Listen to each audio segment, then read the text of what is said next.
अच्छा स्वामी जी, वैसे सुसाइड की ये कहानी जो है सिर्फ भारत की परेशानी नहीं है, सिर्फ हिंदुस्तान की बात नहीं है। दुनिया भर में युवाओं की मौत की तीसरी सबसे बड़ी वजह अगर कुछ है तो वो है आत्महत्या, खुदकुशी।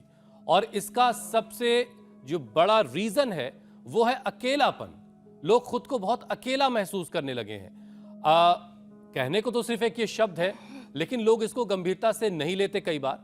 तो जो अकेलेपन के शिकार हैं स्वामी जी, वो इस अंधेरे से कैसे बाहर निकलेंगे?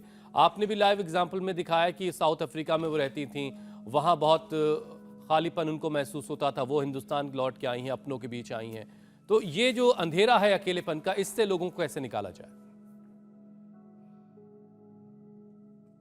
अंति संतम न जहाति अंति संतम न पश्यति देवस्य पश्य काव्यम ममार न जीर्य। एक भजन गाता रहता हूं, ईश्वर अपने साथ है, डरने की क्या बात है। तो देखो,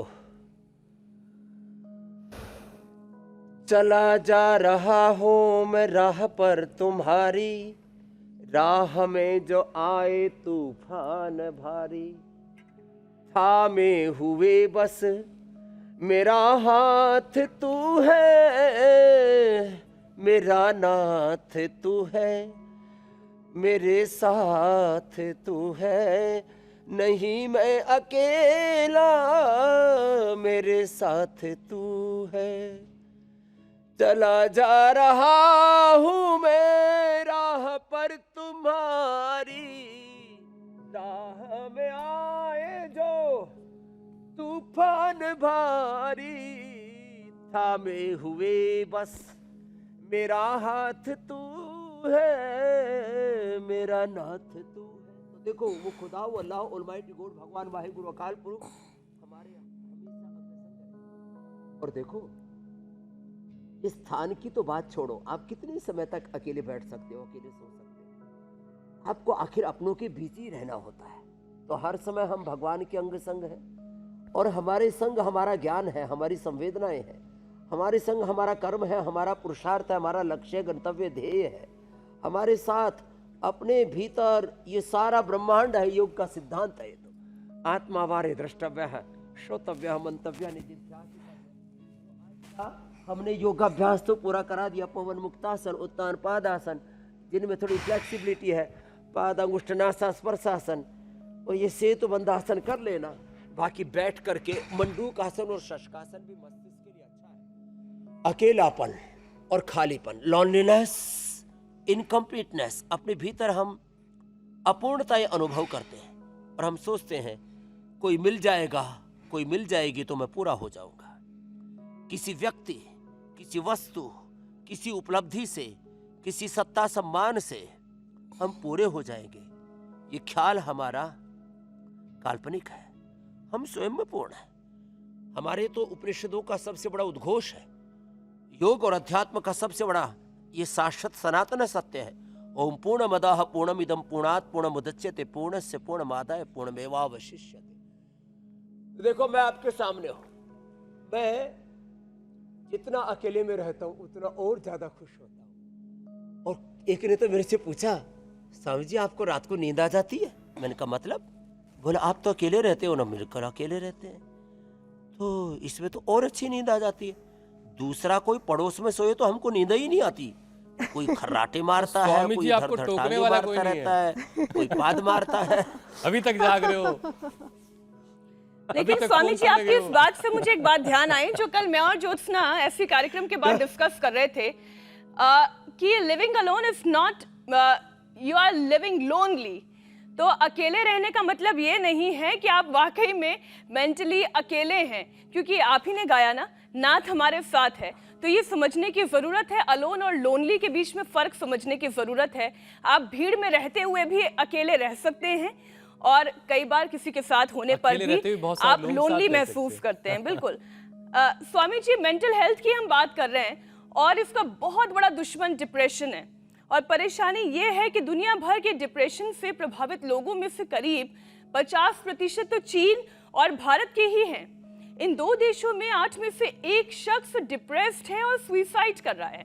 ऐसे में स्वामी जी मेंटल हेल्थ दुरुस्त करने का तरीका क्या होना चाहिए और किस राह पर होना मीनाक्षी जी, चाहिए? हद तो तब हो जाती है जब आर्मी में जो लोग हैं, बीएसएफ में, सीआरपीएफ में, मतलब मिलिट्री, पैरा मिलिट्री और हमारी पुलिस में जिनके ऊपर जिम्मेदारी है देश की रक्षा सुरक्षा की, कई बार वो भी डिप्रेशन में चले जाते हैं और वहाँ भी सुसाइड रेट यद्यपि कम है, सिविलियंस में उससे 2-3 गुना ज़्यादा हो जाता है।